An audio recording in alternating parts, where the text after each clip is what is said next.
Okay, I'm going to do admission, discharge, transfer, and referrals. I'm going to do admission and discharge, and then we'll finish up with transfer and referrals tomorrow with Miss Smith. All right. The admission process. Admission is when you enter a healthcare agency for nursing care and medical or surgical treatment. There are various types of admissions into the healthcare facility, and there's a table 11.1 on page 169 in 10B. But admission involves about 6 processes that we're going to talk about. Authorization or an order from the physician, collection of billing information, completion of admission database by the nurse, documentation of client history and physical, initiative, or to initiate the initial, or to start the initial nursing care plan, and the initial physician orders for treatment. All right, so what does admission consist of? The physician's authorization that a person requires specialized care and treatment in a healthcare facility. The physician's orders. When a patient comes in, you can't do anything with that patient. Even if you know the patient's coming, you know what the physician is going to want. They may have already even told you what they want when the patient gets there. But until they've actually written their orders, until they have admitted the patient, you can't do anything with the patient. Also, collection of billing information by the admissions department. So if a client comes in and is unstable, coming in through the ER or any kind of a triage area, they're unstable, they may initially bypass this billing information section, but they will get it done at some point in the first hour or so of admission. Once family or friends come in that can answer the questions, if the patient can't answer the questions, they will get these billing information done. An ID bracelet will be placed on the patient as soon as possible, and it must be worn and remain on the patient throughout the entire hospital stay.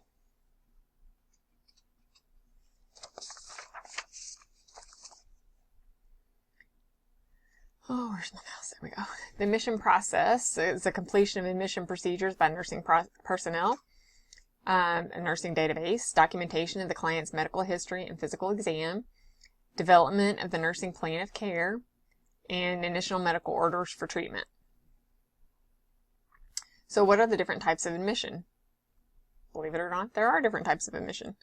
We have an inpatient admission, outpatient, and observational. So your inpatient admission, this is on page 169, table 11.1 as well. Your inpatient admission, the length of stay is greater than 24 hours. So that's important to recognize. If your patient is going to stay greater than 24 hours, they are considered an inpatient admission.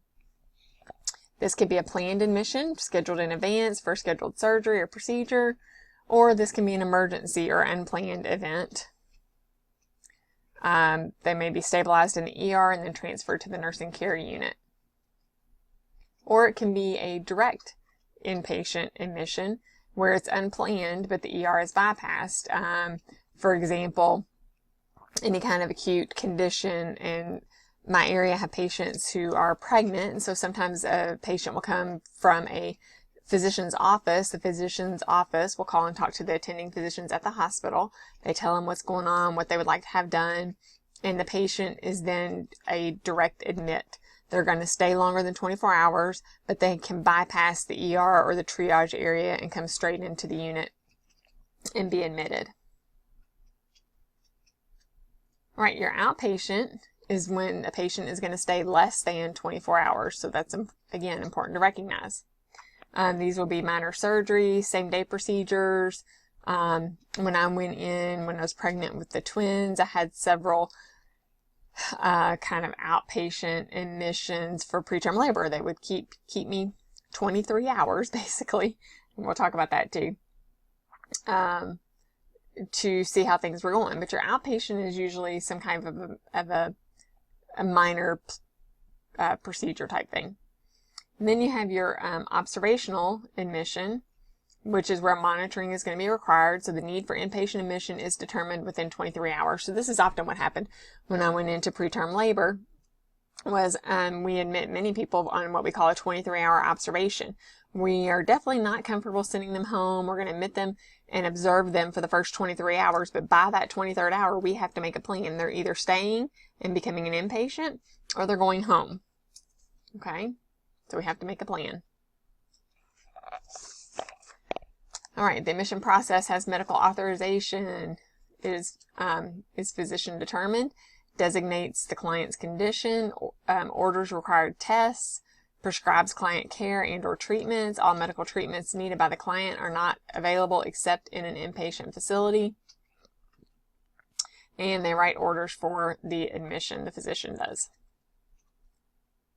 The clerical staff gathers information from the client or a family member. They initiate the medical record. They prepare the identification bracelet, and the bracelet is to remain on the client during the entire hospital stay. So if something happens and the ID bracelet comes off of the patient takes the bracelet off, any number of things, then we have to do what we call rebanding. We have to go through a procedure to make sure we have the correct patient, all the correct information, and get a band back on the patient as soon as possible. And that is really important. Now, people don't realize that that's an important factor because they know who they are, so they don't realize that you need to know who they are. So it's something that you have to explain to patients about admission. You know, this is your ID bracelet. Make sure everything's correct on here.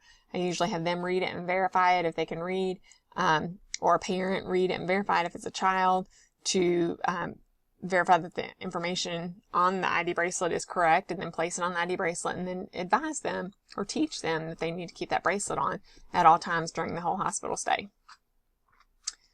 The admission department also notifies the nursing unit that the client has arrived and escorts the client to the nursing unit.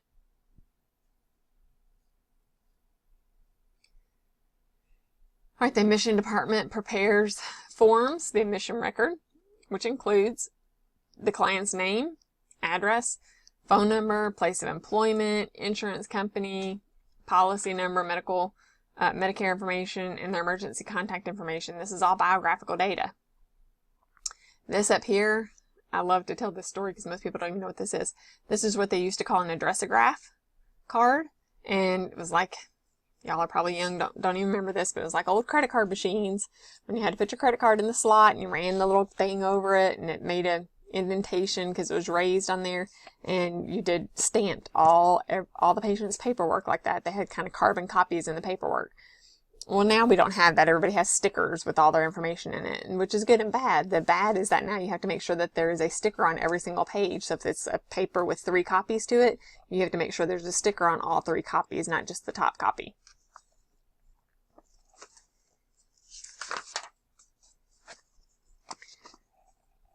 All right.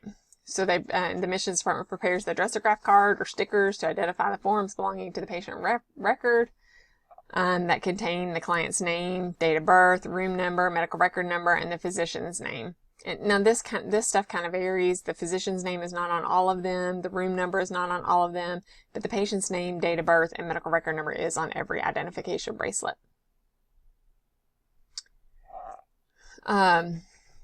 Admission process, nursing admission activities. You need to check the room to ensure that it's cleaned and stocked, and prepare it with supplies and equipment for the needs of the incoming client. So you kind of have to know what kind of patient you're getting, what the scenario is, and make sure that you have the right supplies in the room. You don't want to put supplies in the room that are inappropriate for that patient or for the care that you're going to be giving, because you have to charge the patient for everything that you put in the room.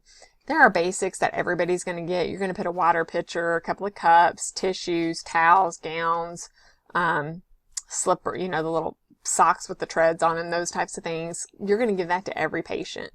But things that you're going to need, again, my patients are postpartum patients. So we give patients who've had a vaginal delivery a little bit of more different kit than those that have a C-section delivery. So just depending on your patient and what the situation is, that's how you're going to set up the room. You don't want to charge the patient needlessly for materials that they're not going to be using. Now, box 11 in your book also has a little chart with basic room supplies listed, so be sure you look over that. All right, nursing admission activities. We're preparing things, the gowns, the bedpans, getting the bed ready, getting the little hat for the toilet if needed, urinals. Okay, we got to make sure everything is there before the patient gets there. Welcoming the client. Make the client feel welcome. Greet with an appropriate greeting, whatever's culturally appropriate. So, have a hard time with this. Sometimes I call, it seems like we tend to come up with like little terms of endearment that we call patients, sweetie, honey, babe, whatever you call them. But it's best if you can remember their last name and call them Mr. or Ms. so-and-so, whatever their last name is. You want to introduce yourself and your role in the client's care, and treat the clients in a friendly, courteous manner that helps the client to feel at ease. So when I would go into a room, first thing I did was introduce myself. Hi, my name is Holly. I'm going to be your nurse until 7 a.m. Orient the patient to the room and the call light. Show them how the call light works. I found a lot of call lights that didn't work doing this. By pushing the call light button to make sure it actually works, you can find many that are not working. So show them how to do it, what to do. Show them where the bathroom is, show them where their closet is, show them how to work the TV remote, the TV controls, how to work the lights, what the daily routines are. You're going to have a person coming in your room every 1 to 2 hours to check on you. If you need anything between then, just call out. The doctors come in usually around 6 o'clock in the morning, or whatever the physician typical routine is. It's good to be sure to tell them all that. They tend to ask less questions if you give them that information up front. All right, safeguarding valuables. You need to be sure and tell the patients that they give any valuables, money, and medications to family members to take home. I used to have a hard time with this with my dad. He wanted to have his money, his wallet on him, his watch, his cell phone, everything with him at the hospital. And I'm like, Dad, you don't have to have, you're not buying anything while you're here. You're here because you're sick. So it took me a little bit of time the first couple trips. Later on in life, it got much easier to where he just said, as soon as we got to the hospital, here you go, here's all my stuff. If family members are not available, the facility has a policy for nurses to follow regarding safekeeping of personal items, such as a safe. You can see figure 11.1 on page 170 in your book about taking an inventory. Identify all the client-owned equipment with labels. So if you bring anything in, like when my father went to the hospital, we would often bring in his own BiPAP machine. And so we had to label his BiPAP machine, or if we brought in his mask or his tubing, we had to label all that as his, or otherwise they assume it's all theirs. You need to take extra care with eyeglasses, dentures, and hearing devices. I hear many stories very frequently about glasses in particular, cell phones, dentures, hearing aids, getting taken up with the laundry when they get their bed sheets changed. Patients tend to put everything in bed with them and don't realize that it's missing until it's too late. So you do need to be extra cautious and conscientious about making sure that their eyeglasses, dentures, and hearing aids, cell phones, things like that are put up on the bedside table so that they're visible. All right, client assistance. To facilitate physical assessment, some diagnostic tests, surgeries, and other procedures, the client must undress and change into hospital attire, and sometimes the nurse needs to help the client, but always provide for privacy. Usually give the client the opportunity to do this first on their own, and then if it's taking a while, or if you notice that they may need some assistance, then you can offer to help with any part of the undressing and gowning, so that they can, get prepared. But you always, to us, it's like we're seeing everything. We see it 100 times a day, but that doesn't mean they want their stuff being shown. So be sure you pull the curtain, provide for privacy, shut the door, keep things quiet, or whatever it is. And be sure that you put all of their things in a bag, all their belongings with their name on it, so that they can be assured that they're going to get their own belongings back.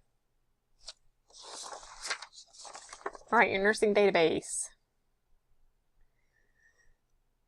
The nurse is responsible for gathering the initial admission assessment and database. However, he or she may delegate some aspects of the initial assessment to the LPN. So in general, the LPN does not do the initial nursing assessment and database, but the LPN does do the follow-ups. So you need to know what was on the initial, what it all means, so that you can do the follow-up assessments and database appropriately. You can't really follow up on something if you don't know how to do it the first time. But that is a nursing protocol in general that most places have in place, is that the LPNs don't do the initial assessments. This is your physical assessment, vital signs, your initial admission. All right, components of a medical history and physical exam, see box 11.2 on page 172. Okay. And we've got components of the medical history. Here we go. These things must be done within the first 24 hours of admission. Absolutely. Okay, you're going to update these every shift or every day, depending on your facility. Typically, they will update them each shift, though, each change of shift. All right, identifying your data. Finding out what the chief complaint is, what the present illness, what the patient's personal history, their past health history, any family history, the review of the body systems, and conclusion, diagnosis, or diagnoses. Okay? You can also have a rule out diagnoses if you're unsure of what the complication may be. Oftentimes we have patients, pregnant patients that we have that we call rule out preeclampsia. So they've had elevated blood pressures pretty consistently, but they don't have all the things that go with preeclampsia. So they will admit them on a rule out preeclampsia diagnosis, so that we can see if they really do fall into the category for eclampsia or preeclampsia.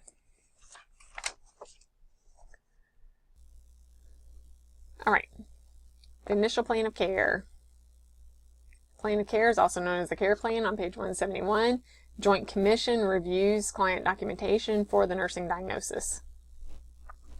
Plan of care identifies the client's priority problems, includes the client's need for teaching, and includes the client's needs for discharge. What are they going to need upon discharge? What are we going to need to teach them? How much do they know about their illness or their situation? And what do they identify as their priority problem? It's amazing, and when you ask that question, because not all patients identify their true, what we would consider their true medical problem, priority problem, as their priority problem. Okay? It is developed after the collection of the admission data. So we have to do our admission data first, so we can get all of our ducks in a row, so to speak, and then we can do this initial plan of care.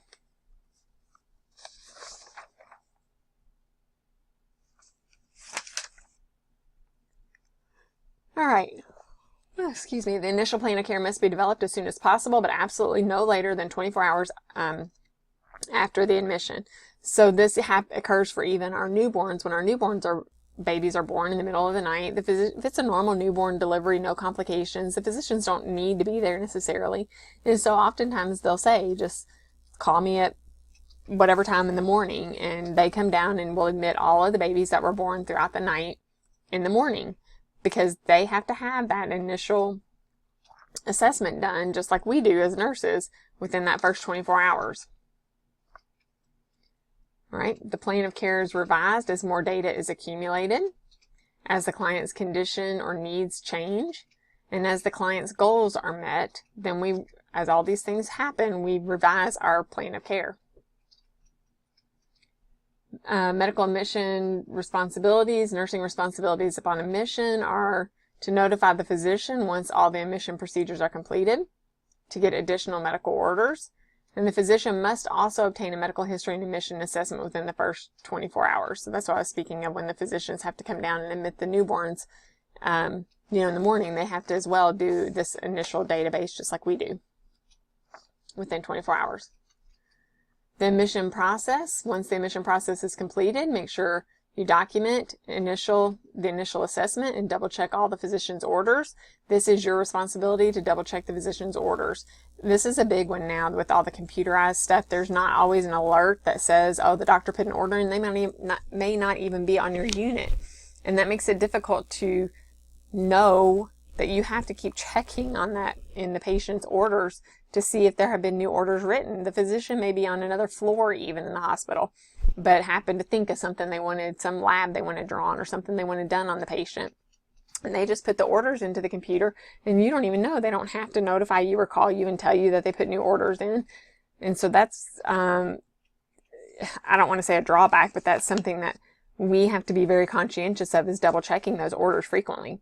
So it's something that nurses generally do as soon as they get on the unit, they get their patients, they go to the computer, and they start looking through all the, what all's going on with their patient and checking all the physician's orders. Then you have to make sure that you're checking frequently throughout the night or day shift, whatever shift it is. Document the nurse's note of admission. There is sample documentation on scale 11.1 on page 183. I think it is in the book. All right, common responses to admission. Anxiety. Patients are very anxious about being admitted to the hospital. Loneliness. You know, we have patients on Mother Baby that are there for preterm labor sometimes, and they'll be there for weeks and weeks and weeks. They get very lonely. Decreased privacy. Like I said, we tend to think, well, we've seen it all, done it all. But we have to remember that it's the patient's just now experiencing this. And then a loss of identity because they're no longer doing what they normally did. They're no longer working or homemaking or, you know, whatever it is that they were used to doing. So they have this loss of identity. Nursing diagnoses, as a common response to admission, you know, is anxiety, fear, powerlessness, or social isolation. All right, so how can we decrease a client's anxiety? We can acknowledge uneasy feelings, provide explanations and instructions to all new experiences and procedures, maintain a calm, trusting relationship with the client. And this is really big. Once you've kind of gotten a rapport with the client, they tend to trust you. Encourage visits from support persons. Ask the patient, is so-and-so coming to see you today?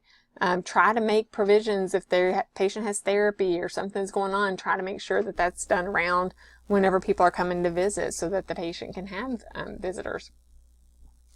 Instruct them on different relaxation techniques. All right.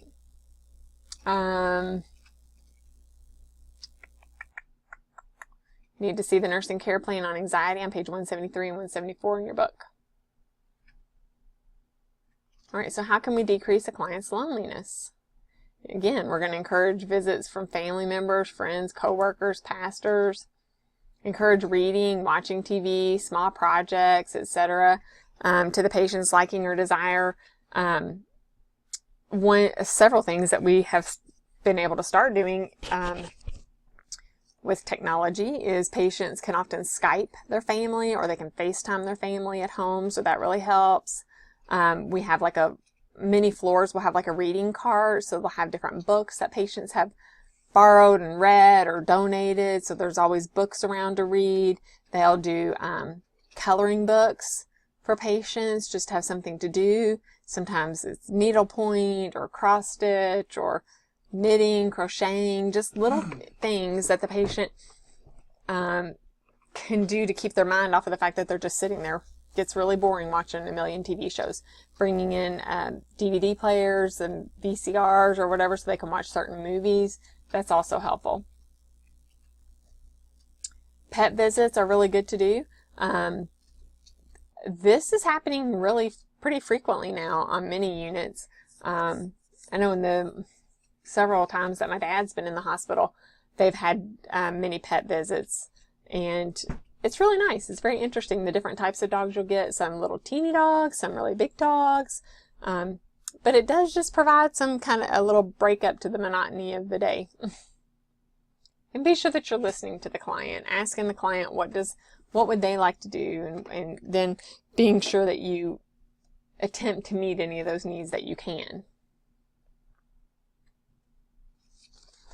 All right, so how can we help ensure a client's privacy? I love this picture. Close the doors to the rooms. Keep the privacy curtains pulled. Knock before entering. And so we do that frequently. And that is actually one of the things that's If you get a survey, if you've ever had somebody in the hospital and you get a survey, one of the things they ask you sometimes is, did the nurse or caregivers or housekeeping, did they knock and introduce themselves before they came in the room? Asking permission to enter. And informing the clients about the chapels or reading rooms available for solitude. Right, so how can we help a client maintain his or her identity?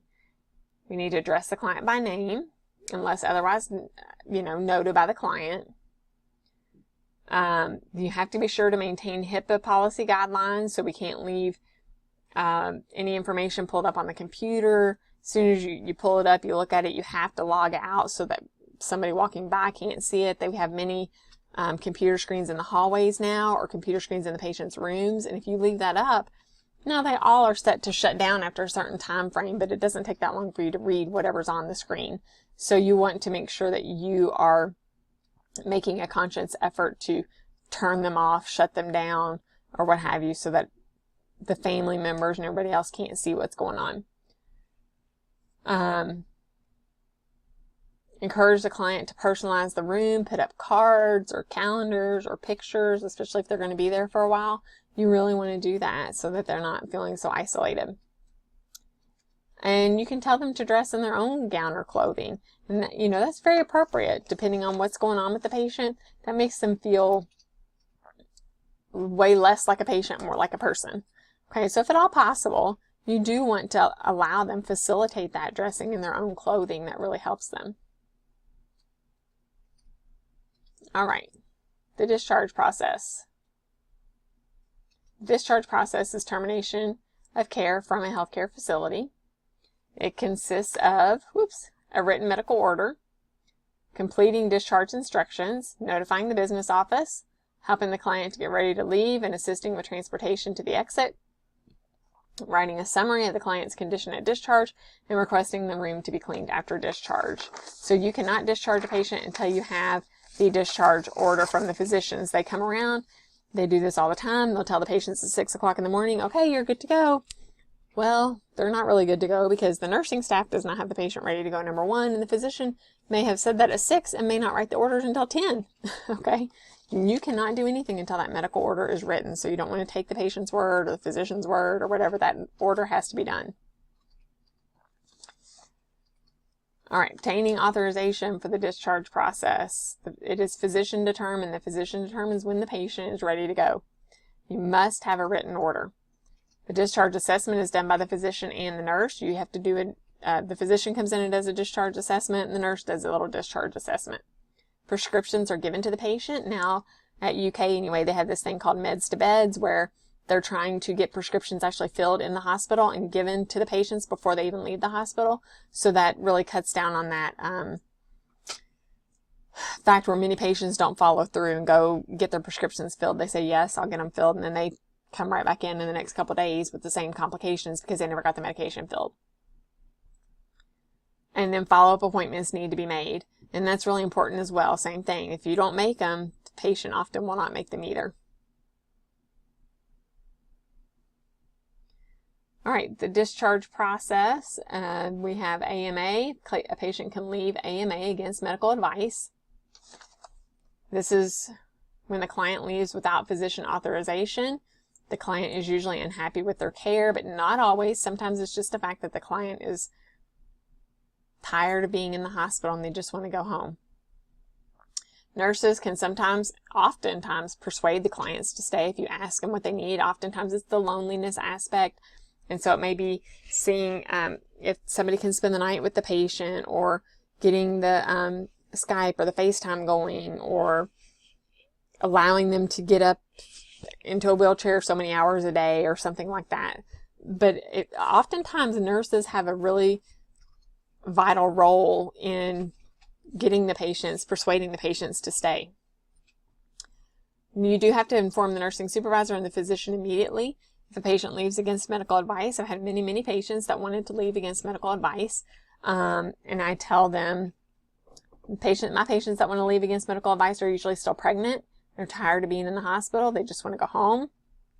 And they don't think we're doing anything for them necessarily that they can't do at home. And so they will ask to go home AMA.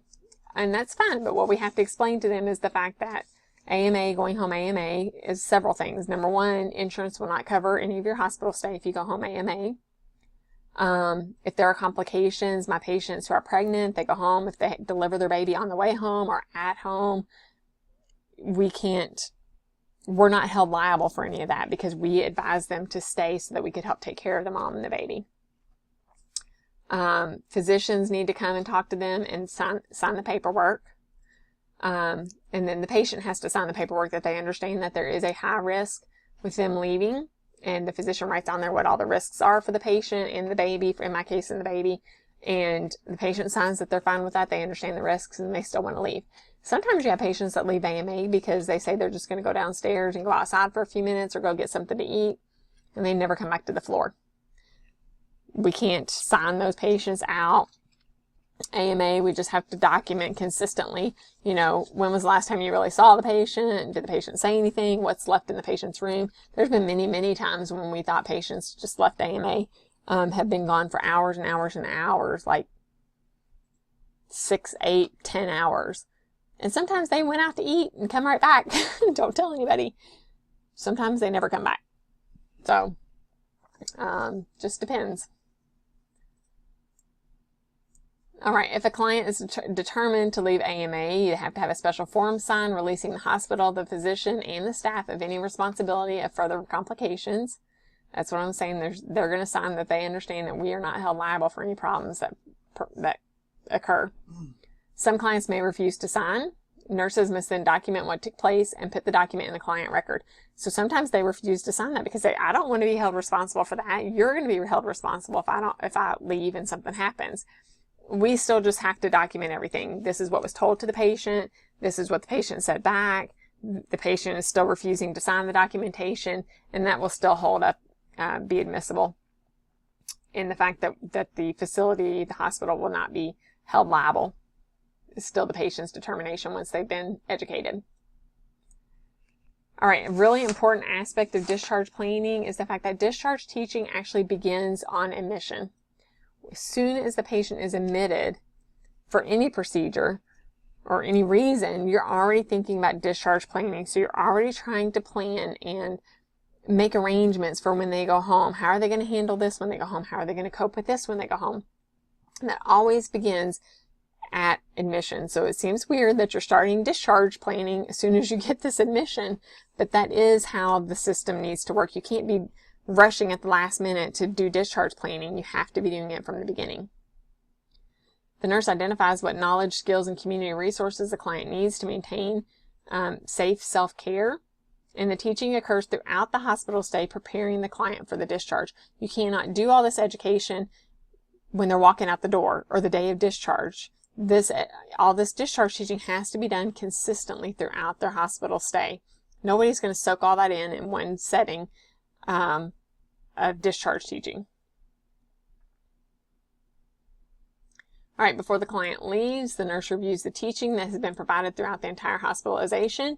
Written prescriptions, return appointments, and other specific instructions are then given to the patient, and the client and the nurse sign the discharge teaching sheets. The client receives a copy, and the original is placed in the permanent medical record, stating that we went over all this information. You know when to call the doctor back. You know when to come back into the hospital for complications.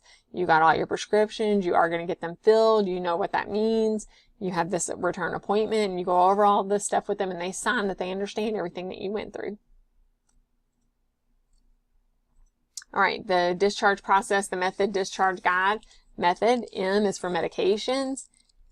Instructions on medications. E is for environment. Where are they going home to? Their house or another place. You cannot always assume that a patient is going home to their house. So you need to find out. If they're a fall risk, you need to find out what that means. Do they have stairs in their home that they're going home to? Are there rugs in the home that they're going home to? Are there other complications? Treatments, they need to be able to demonstrate skills such as dressing changes or being able to get themselves dressed, or my patients often have to demonstrate that they can feed the baby or change the baby's diaper, things like that. Health teaching, improving health, and they need to be able to identify signs and symptoms of improving health And signs and symptoms of complications. When are they going to call the doctor? When are they going to come back to the hospital? What would be cause for concern?